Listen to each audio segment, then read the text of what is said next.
तो नमस्कार, traders diary में आपका स्वागत है। कारोबारी हफ्ते का है पहला दिन। वीकेंड के बाद हम लौटते हुए दिख रहे हैं और बाजार किस तरह से मोमेंटम में आते हैं इस पर तो हमारा फोकस रहेगा ही। पर अगर आप देखें तो यहाँ पर फॉर अ चेंज आज ट्रेडर्स डायरी में मेरे साथ खेल रहे हैं अरमान। एंड इनफैक्ट इस पूरे हफ्ते अरमान जो है ट्रेडर्स डायरी मेरे साथ खेलते हुए नजर आएंगे। तो डेफिनेटली आपको यहाँ पर देखना है कि अरमान की तरफ से कौन से ऐसे स्टॉक्स है और क्या तर्क ये पेश करते हैं, इस पर आपको ध्यान देना है। तो चलिए इसी के साथ शुरुआत कर लेते हैं। अरमान, एसजीएक्स निफ्टी किस तरह से इंडिकेशंस दिखा रहे हैं उसको देख लेते हैं। और खासकर ग्लोबल संकेत काफी मजबूत आते हुए दिखे थे शुक्रवार के सत्र में। डाउ जोन्स में लगभग आप देखिए यहाँ पर 200 अंकों से ज़्यादा की तेज़ी आई थिंक होती हुई दिखी थी। और पर्टिकुलरली यहाँ पर 200 माफ़ कीजिएगा, यहाँ पर 700 अंकों से ज़्यादा की तेज़ी होती हुई दिखी थी। 2% एक्चुअली यहाँ पर हमें डाउ जोन्स में बढ़त आती हुई नजर आई थी। तो इसका क्लियर कट इंडिकेशंस यही है कि अमेरिकी बाजारों से तो पॉजिटिव संकेत आ रहे हैं। इनफैक्ट तमाम इंडाइसेस अगर आप देखें तो 2% से ज़्यादा के गेन्स दिखाते हुए दिखे थे अमेरिका में। और इसका सीधा फायदा आपको एसजीएक्स निफ्टी में लगभग जब हम खुले थे तो 160 अंकों की तेजी थी। अभी भी ये तेजी का मोमेंटम बरकरार है, बट हल्का सा धीमा होता हुआ दिखा है। करीबन 130 अंकों की तेजी के साथ एसजीएक्स निफ्टी अभी कारोबार करते हुए नजर आ रहे हैं। तो डेफिनेटली पॉजिटिव संकेत तो यहाँ पर भी है। कच्चा तेल हम देख रहे हैं ऑलमोस्ट रेगुलेटेड है, यहाँ पर लगभग 79 के आसपास ये ट्रेड करता हुआ नजर आ रहा है। और साथ ही आप देखिए यहाँ पर साथ ही नाइमैक्स क्रूड यहाँ पर भी 74 के आसपास के प्राइसेस आते हुए दिख रहे हैं। तो डेफिनेटली कच्चा तेल जो है रेंज बाउंड है। यहाँ पर जो ऊपरी स्तरों पर $90-95 पर ट्रेड कर रहे थे, अब आप देखिए इसकी एवरेज आउट होकर $80 के आसपास अब कच्चा तेल लुढ़क चुका है। तो डेफिनेटली जो पिछले हफ्ते की गिरावट रही थी वो अभी भी उसी लेवल्स पर है। अब देखना होगा कि यहाँ से कच्चा तेल किस तरह का मूव दिखाता है। बट डेफिनेटली अभी जो पॉजिटिविटी बनती हुई दिखी है वो सीधी विदेशी है। और अमेरिकी बाजार या फिर आप यूरोपीय बाजारों को देखें, वहाँ पर अच्छी तेज़ी का मोमेंटम माफ़ कीजिएगा फ्राइडे को बनता हुआ दिखा था। बट डेफिनेटली यहाँ पर आज के सत्र में भी हमारे बाजार यहाँ पर अच्छी तेज़ी दिखा सकते हैं। तो चलिए, ट्रेड सेटअप तो पॉजिटिव है। मैंने भी अपनी सूची में मैक्सिमम जो है खरीदारी के स्टॉक ही रखे हैं। तो अब देखना होगा कि यहाँ पर किस तरह की रणनीति बनानी है। एंड डेफिनेटली अरमान से जानते हैं कि यहाँ पर वो बाजार को किस तरह से रीड कर रहे हैं। एंड अकॉर्डिंगली आज उनके सारे के सारे बाई हैं। बिल्कुल एग्जैक्टली सारे के सारे बाएं हैं। और इसी के साथ साथ मैं हमेशा जब भी ट्रेडर्स डायरी खेलता हूँ मैं फोकस इस बात पे करता हूँ कि जो आने वाला समय है अगर मेरे को वो बहुत डाइसी लग रहा है तो मैं उन स्टॉक पे बेट करना चाहूंगा जो मुझे बिल्कुल सेफ लगते हैं कि वहां पर कोई फर्क नहीं आने वाला है। चलिए, तो डेफिनेटली ये देखना होगा कि कौन से ऐसे स्टॉक्स हैं जो अरमान की ट्रेडर्स डायरी की पिक्स में आपके सामने ये रखेंगे। बट डेफिनेटली इसी के साथ शुरुआत कर लेते हैं। तो कैश सेगमेंट से जो स्टॉक मैंने चुना है अरमान, वो मैं आपको पहले बता देता हूँ। यहाँ पर मेरी तरफ से है जेंसॉल इंजीनियरिंग। इनफैक्ट इसके पहले भी काफ़ी टाइम पहले जब हमने लिंक कर आपको बताया था कि किस तरह से कंपनी जो है इलेक्ट्रिक व्हीकल मार्केट में अपनी पकड़ बनाती हुई नजर आ रही है। और खासकर अगर आप देखें तो इलेक्ट्रिक 3 व्हीलर पर जेंसॉल इंजीनियरिंग का काफ़ी बड़ा फोकस बनता हुआ दिख रहा है। तो इस वजह से अब कंपनी ने क्या किया है कि यहाँ पर जेंसॉल इलेक्ट्रिक व्हीकल्स में 58% हिस्सेदारी बढ़ा ली है। और पर्टिकुलरली यहाँ पर अगर आप देखें तो इस ट्रांजैक्शन के बाद जेंसॉल इलेक्ट्रिक व्हीकल्स इनकी सब्सिडियरी बन जाएगी। तो क्लियर कट जिस तरह का रेवेन्यू पोटेंशियल हमने पहले डिस्कस किया था वो तो एनी विच वेज है ही, पर उसी के सामने उसी को चीज़ को ध्यान में रखते हुए यहाँ पर एक और पोटेंशियल स्टेप इन्होंने आगे बढ़ाया है इलेक्ट्रिक व्हीकल की तरफ। तो मुझे लग रहा है कि जो खबर है ये सेंटिमेंटली कंपनी के लिए काफ़ी ज़्यादा पॉजिटिव आज के सत्र में साबित हो सकती है। बाजार का मोमेंटम भी अच्छा है। तो कुछ एक कैश सेगमेंट के स्टॉक्स हैं जहां पर अच्छी खबर का अगर मोमेंटम आ जाता है तो डेफिनेटली वहां पर काफ़ी अच्छे रॉकेट आपको प्राइसेस देखने को मिल सकते हैं। तो देखना होगा कि आज यहाँ पर किस तरह का मूवमेंट रहता है। बट मुझे लग रहा है कि यहाँ पर ये खबर इनके लिए अच्छी साबित हो सकती है। तो 1030 रुपये के टारगेट के लिए जेंसॉल इंजीनियरिंग, इसमें आपको खरीदारी करने की राय है। 985 रुपये का आपको यहाँ पर स्टॉप लॉस लगाना है। तो ये तो मेरी तरफ से हो गई। अरमान, आपकी कौन सी पहली पिक है? देखिए, मेरी तरफ से पहली पिक है गुजरात अंबुजा एक्सपोर्ट्स। अब उसका रीज़न ये एक तो अगर आप देखेंगे जो यूएस और अगर कनाडा में देखेंगे जो स्टॉर्म चल रहा है उसके चलते वहाँ पर जो है जो कॉर्न की जो प्रोडक्शन है वहाँ पर आपको इम्पैक्ट आता हुआ दिखा है। और अगर कुछ टाइम पहले अगर आप देखेंगे जो न्यूज़ पे मैनेजमेंट भी आया था तो उन्होंने भी ये बात कही थी कि जब कॉर्न स्टार्च के भाव जो है वहाँ पर बढ़ोतरी होती है तो कंपनी को फायदा होता है। अगर आप देखेंगे इंटरनेशनली कॉर्न स्टार्च के जो भाव हैं वो लगातार 10-15 दिन से एक साथ नहीं बढ़ रहे हैं, धीरे धीरे तो 0.5%, 1% धीरे धीरे बढ़ते जा रहे हैं। और अगर कंपनी के हिसाब से देखें तो कंपनी इंडिया की सबसे बड़ी एक्सपोर्ट की तो प्लेयर है ही सही, उसी के साथ साथ 57% उनकी जो रेवेन्यू आती है वो मेज प्रोसेसिंग से आती है और लगभग 25% उनका रेवेन्यू जो आता है वो एक्सपोर्ट से आता है। तो ओवरऑल इन सभी चीज़ों को देखते हुए यहाँ पर ये बढ़िया बैट लग रहा है। तो आपको गोदरेज अंबुजा एक्सपोर्ट्स जो है वो यहाँ पर खरीदना होगा, टारगेट रखना होगा लगभग 249 250 का भी कर सकते हैं। यहाँ पर स्टॉप लॉस रखना होगा 240 के आसपास का, जहाँ पर आपको कॉर्न स्टार्च के भाव में जो लगातार तेजी आ रही है, जो यूएस और कनाडा में जो स्टॉर्म चल रहा है उसके चलते। और उसके बाद में रिपोर्ट्स भी पढ़ रहा था, वहाँ पर भी ये बोल रहे थे कि ये जो प्राइसेस है वो ऐसा नहीं है कि अभी होने के बाद डिप होने वाली है। ये प्राइसेस जो है पूरी जनवरी महीने में अगर आप देखेंगे सस्टेन्ड रहने वाली है। तो इन बड़ी हुई प्राइसेस पे इस कंपनी को फायदा होता हुआ दिखेगा। ये तो बात हो गई कैश की। अब चलते हैं फ्यूचर्स के ऊपर। फ्यूचर्स में आपको बाय करना है एशियन पेंट्स। अब ये एक अपने आप में एक बहुत ही इंटरेस्टिंग डेवलपमेंट होता हुआ दिखा है, क्योंकि कंपनी जो है ऑयल बेस्ड पेंट्स में थी, पर कंपनी ने अब ये बोल रहा है कि वो 2000 करोड़ का जो है वो निवेश करने वाली है। और किस में करने वाली है? वाटर बेस्ड प्लांट्स में। अब जनरली अगर आप देखा होगा, हम ट्रेडर्स डायरी में भी हम लगातार करते रहते हैं ऐसा कि जब भी ऑयल में, क्रूड ऑयल के भाव में तेजी या मंदी आती है तो उससे कोरिलेट डायरेक्टली हम उसको करते हैं, क्योंकि ऑब्वियस भी है वो वहां पर, और उसी कारण वहां पर फ्लक्चुएशंस भी आते हुए दिखते हैं। पर अगर ये जो प्लांट आता है, ये प्लांट आने के बाद ये वॉलेटिलिटी को हो सकता है कि उसको कम कर देगा, और उसी के साथ साथ हो सकता है कि कंपनी के वैल्यूएशन को भी बढ़ा दे, क्योंकि अब ये डायरेक्ट मैं क्रूड ऑयल से या डायरेक्ट कमोडिटी से मैं उसको लिंक नहीं करूंगा, तो हो सकता है इसके वैल्यूएशन की भी री रेटिंग होती हुई दिखे। तो उस हिसाब से इस खबर पर आपको एशियन पेंट्स आपको खरीदना होगा, टारगेट रखना होगा 3080 का, और स्टॉप लॉस रखना होगा 2960 का। तो ये तो हो गया मेरा फ्यूचर्स का। अब आपने क्या लिया है फ्यूचर्स में? बिल्कुल अरमान है, और काफ़ी इंटरेस्टिंग अपडेट एशियन पेंट्स को लेकर आते हुए दिख रहे हैं। एंड इसका बेसिस जिस तरह से तर्क आपने एक्सप्लेन किया है काफ़ी बेहतरीन था मुझे लग रहा है। तो डेफिनेटली एशियन पेंट्स इसके ऊपर आपको देखना होगा कि किस तरह का रुझान वहाँ पर आज के सत्र में बनता है। चलिए मेरी तरफ से है पॉजिटिव बिजनेस अपडेट आते दिख रहे हैं टाइटन की तरफ से। तो फ्यूचर्स कैटेगरी में मैंने टाइटन स्टॉक चुना है, यहाँ पर खरीदारी करके चलिए। इनफैक्ट अक्टूबर से दिसंबर में कुल बिक्री तो 12% बढ़ी है, बट मोर इंपॉर्टेंटली कंपनी की कमेंट्री आप देखिए, सभी सेगमेंट्स में डबल डिजिट ग्रोथ कंपनी ने क्लॉक इन किया है। इनफैक्ट अगर आप ज्वेलरी सेगमेंट देखेंगे तो 11%, वॉच सेगमेंट 14% और आईवेयर सेगमेंट में भी लगभग 10% की ग्रोथ इन्होंने दर्ज की है। तो डबल डिजिट ग्रोथ तीनों के तीनों सेगमेंट में रही है। तो एक्सपेक्टेशंस यही है कि आगे चलकर जो डिमांड है वो भी कंपनी की अच्छी रह सकती है। And more importantly brokerage houses भी यहाँ पर पॉजिटिव ही हैं, जिसमें HSBC है जिन्होंने खरीदारी की राय बरकरार रखते हुए 3350 रुपए के टारगेट्स अभी भी मेंटेन किए हैं। तो डेफिनेटली इस वजह से टाइटन में खरीदारी करके चलिए 2625 रुपए के लक्ष्य के लिए, और जो स्टॉप लॉस रहेगा आपका आज का हिसाब से वो होगा 2520 रुपए का। तो चलिए फ्यूचर्स कैटेगरी तो पूरी हो गई है, पर अब बढ़ते हैं आगे जो कि है ऑप्शंस की कैटेगरी। तो डेरिवेटिव स्पेस में दूसरा जो ऑप्शन है, इनफैक्ट जो तीसरी कैटेगरी है वो है ऑप्शंस की, जिसमें लुपिन मेरे को ये पसंद आ रहा है, जहां पर आपको खरीदारी करने की राय है। दरअसल यहाँ पर 740 रुपए का जो कॉल ऑप्शन है, near the at the money call option है, ये 17 रुपए पर उपलब्ध है। 28 रुपए का टारगेट लगाइए, 12 रुपए का स्टॉप लॉस। अब ये क्यों दे रहा हूँ मैं, इसका तर्क आपको ये क्लियरली यही देखने को मिलेगा कि कंपनी को यहाँ पर एक दवा के लिए US FDA से मंजूरी मिल गई है, और ये जो दवा है ये इनकी जो गोवा फैसिलिटी है वहाँ पर इसका इस्तेमाल किया जाएगा। तो और US में इसकी कंपैरेटिवली रिलेटिवली सेल जो है काफ़ी अच्छी है। तो मुझे लग रहा है कि इस वजह से इनके लिए भी ये एक पॉजिटिव खबर का अपडेट है।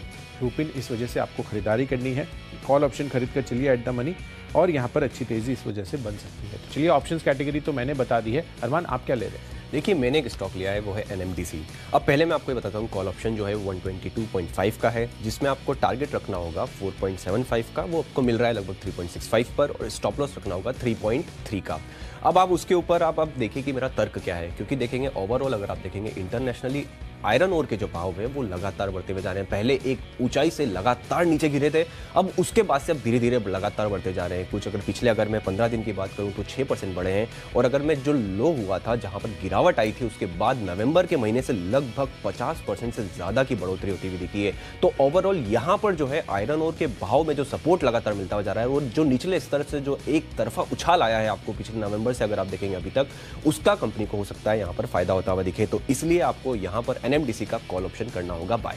बिल्कुल, चलिए अरमान, तो NMDC का कॉल ऑप्शन यहाँ पर खरीदारी करने की राय है अरमान की तरफ से। तो चलिए पहली 3 कैटेगरीज हमने डिस्कस कर ली है, पर आगे और भी कैटेगरीज लेकर आएंगे। पढ़ते हैं अपनी अगली कैटेगरी जो है टेक्नोपिक, और अरमान से जानते हैं कि उन्होंने इस कैटेगरी में कौन सा स्टॉक चुना है। इस कैटेगरी में मैंने चुना है HDFC लाइफ। अब उसका रीज़न क्या है, अगर आप देखेंगे, एक तो जेफरीज ने जो है वो टारगेट 680 से बढ़ाकर 800 का तो कर ही दिया है। उसी के साथ साथ ये स्पेस मुझे नॉर्मली अगर आप देखेंगे तो ऑब्वियसली ये तो पसंद है ही सही कि बहुत लो पेनिट्रेशन है। उसके अलावा इस कंपनी के लिए, जिस लाइफ इंश्योरेंस के लिए आप देखते हैं कि value of new business margin जो है यहाँ पर वो एक इंपॉर्टेंट इंडिकेटर हो जाता है, और ये कंपनी जो है ये लगातार 25% से ऊपर अपना जो है मेंटेन करती है।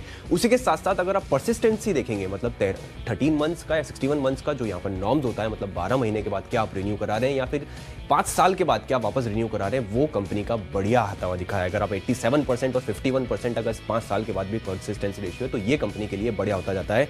उस हिसाब से आपको कंपनी को यहाँ पर आपको टारगेट रखना होगा, मतलब कि आपको डे के हिसाब से अगर आप बोल रहे हैं तो आपको टारगेट रखना होगा 630 का और स्टॉप लॉस रखना होगा 605 का। तो जेफरीज का जो बढ़िया आता हुआ दिखा है टारगेट, उसके हिसाब से यहाँ पे आपको बाय करना होगा। तो चलिए, टेक्नो फंडा पिक अरमान की तरफ से आती हुई दिख रही है, और इसी कैटेगरी में मैंने अपनी तरफ से स्टॉक चुना है कमिंस इंडिया का। यहाँ पर खरीदारी करने की राय है। अगर आप देखें तो यहाँ पर लगातार तेजी का मोमेंटम बना हुआ है। ऑटोमोटिव एक्सेल्स को तो ये डेफिनेटली खरीद ही रहे हैं, उसको लेकर इन्होंने ओपन ऑफर भी जारी किया था। पर आपको ये चीज़ भी ध्यान में रखनी है कि कमिंस इंडिया का किस तरह का प्रदर्शन शुक्रवार के दिन रहा था। बहुत ही बेहतरीन तेजी के साथ क्लोजिंग होती हुई दिखी थी और ऑलमोस्ट दिन के ऊंचाई पर जाकर यहाँ पर क्लोजिंग हुई थी। तो कमिंस इंडिया अच्छा चार्ट मोमेंटम है। आज बाजार में भी तेजी की एक्सपेक्टेशंस है। खरीदारी कर चलिए। यहाँ पर आपको 1470 रुपये के टारगेट के लिए 1405 रुपये आपको स्टॉप लॉस लगाना है। चलिए बढ़ते हैं अपनी अगली कैटेगरी जो है फंडा पिक, और फंडा पिक के लिहाज से टाटा कम्युनिकेशन यहाँ पर खरीदारी करने की राय है। टाटा कम्युनिकेशन लगातार हमारे रिडार पर आता हुआ दिखा है। सर की भी यहाँ पर काफ़ी अच्छी रिकमेंडेशंस आती हुई दिख रही है। 2 या 3 उन्होंने टारगेट्स भी इसमें दिए हैं, एंड डेफिनेटली यहाँ पर आगे के लिए जो मोमेंटम है टाटा कम्युनिकेशन के लिए काफ़ी ज़्यादा पॉजिटिव नज़र आ रहा है। तो डेफिनेटली यहाँ पर US से इनकी अच्छी डिमांड आती हुई दिखेगी, एंड ओवरऑल अगर आप CLSA की राय को देखेंगे तो इन्होंने भी यहाँ पर आउट परफॉर्म से अपग्रेड कर अब खरीदारी की राय देते हुए दिख रहे हैं। और जहाँ पर टारगेट्स भी इन्होंने अच्छे खासे बढ़ाए हैं। 1433 रुपये का पहले टारगेट दे रहे थे और अब 1646 रुपये के टारगेट्स टाटा कम्युनिकेशन पर आ रहे हैं। मौजूदा भाव देखेंगे तो करीबन 1320 रुपये का है। तो खरीदारी कर चलिए। मेरी तरफ से है अगले 1 साल के लिए 1600 रुपये के टारगेट्स के साथ टाटा कम्युनिकेशन एज अ फंडा पिक मुझे पसंद आ रहा है। अरमान, आपने क्या लिया? देखिए, मेरे हिसाब से अगर एक फंडामेंटल्स के हिसाब से अगर कोई एक स्टॉक जरूर आपके पोर्टफोलियो में रखना चाहिए, वो है पतंजलि फूड्स। अब उसका रीज़न क्या है, अगर आप अपने Q2 का अपने रिजल्ट्स देखेंगे तो उसमें एक चीज़ क्लियर थी, और अर्निंग्स कॉल में भी कंपनी ने क्लियर किया था कि उनको एक 200 करोड़ का नॉशनल लॉस हुआ था। नॉशनल लॉस क्यों? क्योंकि जो पाम ऑयल की कीमतें हैं वो 30 सितंबर तक अगर आप देखेंगे ऐसी धड़ाधड़ गिरी थी, तो इस कारण उनकी जो इन्वेंट्री है उस पर उनको लॉस लेना पड़ा था। अब अर्निंग्स कॉल हुआ था 11 नवंबर के आसपास, वहां पर कंपनी ने बोला था कि अब जो पाम ऑयल के प्राइसेस हैं वो लगभग $1000 के आसपास आ चुके हैं। तो ऑलरेडी आधे से ज्यादा जो जितना गिरे थे लगभग आधा तो वो रिकवर कर चुके हैं, और अभी भी अगर आप देखेंगे तो उसी भाव पर करें। तो ये नॉशनल लॉस की क्वालिटी अगर आप देखेंगे, इसमें इंटरेस्टिंग क्या रहता है कि अब अगर जब भाव वापस अगर आपको बढ़ते हुए दिखेंगे तो वो जो नॉशनल लॉस है वो रिवर्स होता हुआ दिखेगा। नॉशनल लॉस जो है वो नॉशनल प्रॉफिट में होता हुआ दिखेगा। ओवरऑल FMCG सेक्टर में ये कंपनी तो बढ़िया है ही सही, बहुत कम से कम वैल्यूएशन पे है, कर्ज मुक्त कंपनी है और लगातार ग्रो करती जा रही है। Q2 में इनका फूड बिजनेस का ग्रोथ, और अगर आप मार्जिन देखेंगे तो मजा आ जाएगा आपको वहां पर देखकर। और उसी के साथ साथ कंपनी का जो आउटलुक है वो भी काफी बढ़िया है। तो ये सारे पैरामीटर्स पर मुझे ये कंपनी डेफिनेटली ऐसा लगता है कि एक पोर्टफोलियो में जरूर होना चाहिए लॉन्ग टर्म के हिसाब से। आपको ड्यूरेशन रखना होगा 1 साल का और टारगेट रखना होगा 1560 का। ये तो बात हो गई फंडा की। अगर आप इन्वेस्टमेंट के हिसाब से अगर आप देखेंगे तो इन्वेस्टमेंट के हिसाब से एक और स्टॉक है, वो है आनंद राठी वेल्थ। आप अगर ऐसे स्पेसेस में कोशिश करें कि जहां पर आपको लगातार जो मैनेजमेंट है वो जो ग्रोथ जो गाइडेंस दे रहा है उसको मीट करता हुआ जा रहा है, और वहां पर आपको ऐसा एक्सपोजर नहीं मिल रहा है जहां पे आपको ग्लोबली वहां पर अगर मंदी आने का वहां पर आपको डर हो, तो एक स्टॉक डेफिनेटली इसमें स्टैंड आउट करता है, वो आनंद राठी वेल्थ। वो 20% कैगर का ग्रो करने की बात तो कर ही रहे हैं, और सबसे इंपॉर्टेंट बात उन्होंने जो पहले कहा था वो करके भी दिखाया है। और लगातार जो कंपनी है अगर आप वैल्यूएशन के हिसाब से देखेंगे तो आपको बढ़िया कंफर्ट दे रही है। कर्ज मुक्त तो हमेशा मैं ये वाली चीज तो फोकस करता ही हूं, और स्पेस जो है वो भी काफी बढ़िया फोकस में है। तो अगर आप देखेंगे यहाँ पर ऑलमोस्ट उनके 60% जो क्लाइंट्स है वो 3 साल से ज्यादा कंपनी के पास रिटेन रहते हैं, मतलब आधे से ज्यादा पैसा तो उसी से आ जाता है। तो आनंद राठी वेल्थ आपको ड्यूरेशन रखना होगा 1 साल का और टारगेट रखना होगा 840 का। अब ये तो हो गया इन्वेस्टमेंट का मेरा। तो अब आप बताइए आपके इसमें क्या आपने पिक लिया है?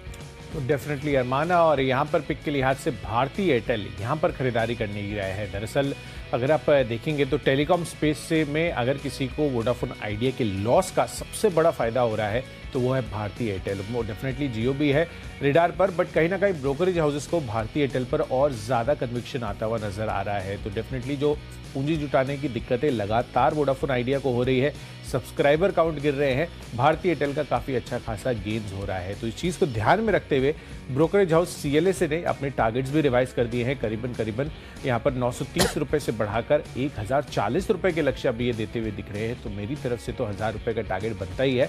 अब आप देखिए यहाँ पर जो प्राइसिंग रही है उस चीज़ को ध्यान में रखते हुए आप यहाँ पर डेफिनेटली खरीदारी कर चल सकते हैं। करीबन 200 रुपये के गेन्स आपको देखने को मिल सकते हैं अगले 12 महीनों में। तो इसको बाई कर चलिए एज एन इन्वेस्टमेंट पे। चलिए बढ़ते हैं अपनी अगली कैटेगरी जो है खबरों के दम पर।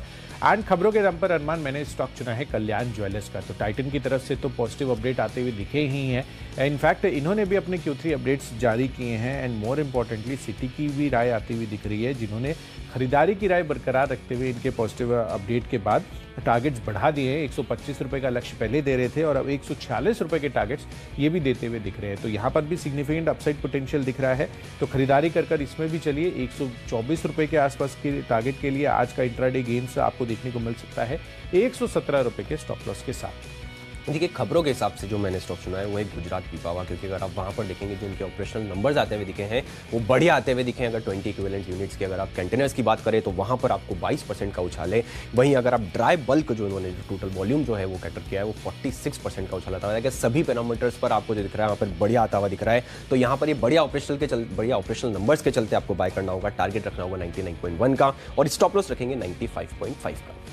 चलिए डेफिनेटली अरमान, तो गुजरात पिपावा इसको ध्यान में रखिए। खबरों के दम पर यहाँ पर अच्छी तेजी बन सकती है। तो चलिए खबरों के दम पर भी स्टॉक्स तो हो गए डिस्कस, पर आखिरी कैटेगरी माई चॉइस की अभी भी बाकी है। बढ़ते हैं अपनी आखिरी और फाइनल कैटेगरी जो कि है माई चॉइस की तरफ। तो चलिए मेरी तरफ से है तीनों की तीनों खरीदारी के कॉल। अरमान मैं बता देता हूँ, सबसे पहला कॉल मैंने चुना है यहाँ पर फिनिक्स मिल्स का।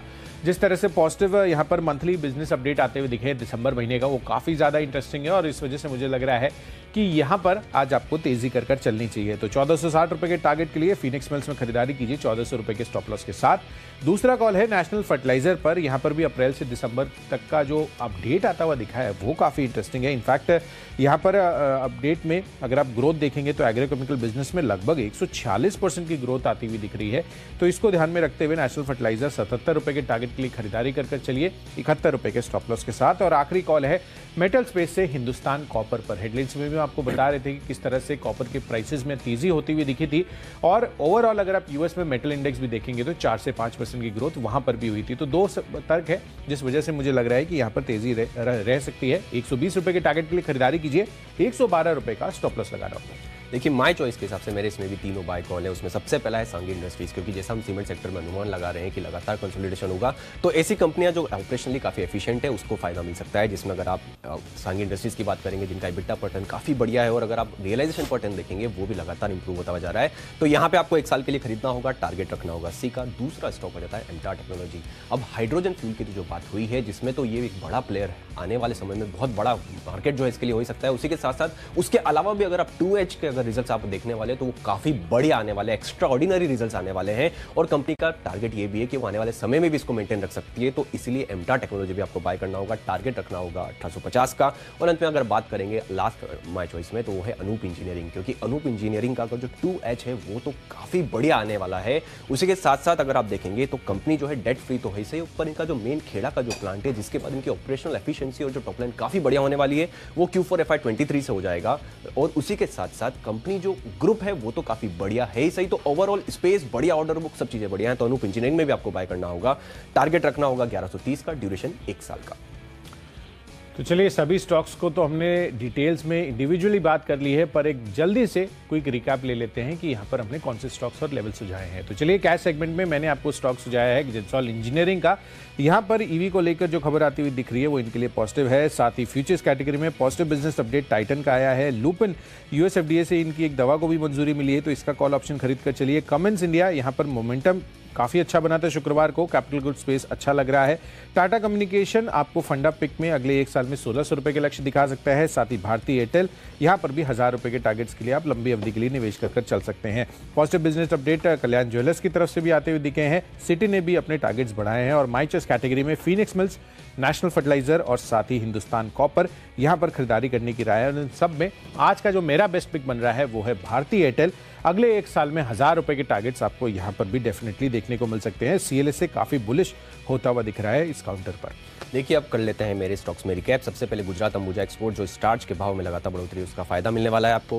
फ्यूचर्स में एशियन पेंट्स खरीदना होगा क्योंकि जो वाटर बेस्ड प्लांट जो डालने वाले हैं उसका इनको फायदा मिलने वाला है। एनएमडीसी, जहां पे आयरन ओर के भाव में जो लगातार सुधार आ रहा है उसका भी भाव इनको फायदा मिलता हुआ दिखेगा। टेक्निकल के हिसाब से एचडीएफसी लाइफ आपको खरीदना होगा। फंडामेंटल्स के हिसाब से पतंजलि फूड्स की अगर आप बात करेंगे, जहां पे सभी पैरामीटर्स पर काफी बढ़िया दिखता हुआ है। इन्वेस्टमेंट के हिसाब से आनंद राठी वेल्थ, जो कि बढ़िया बिजनेस आउटलुक और जिस सेगमेंट में वो काफी बढ़िया है।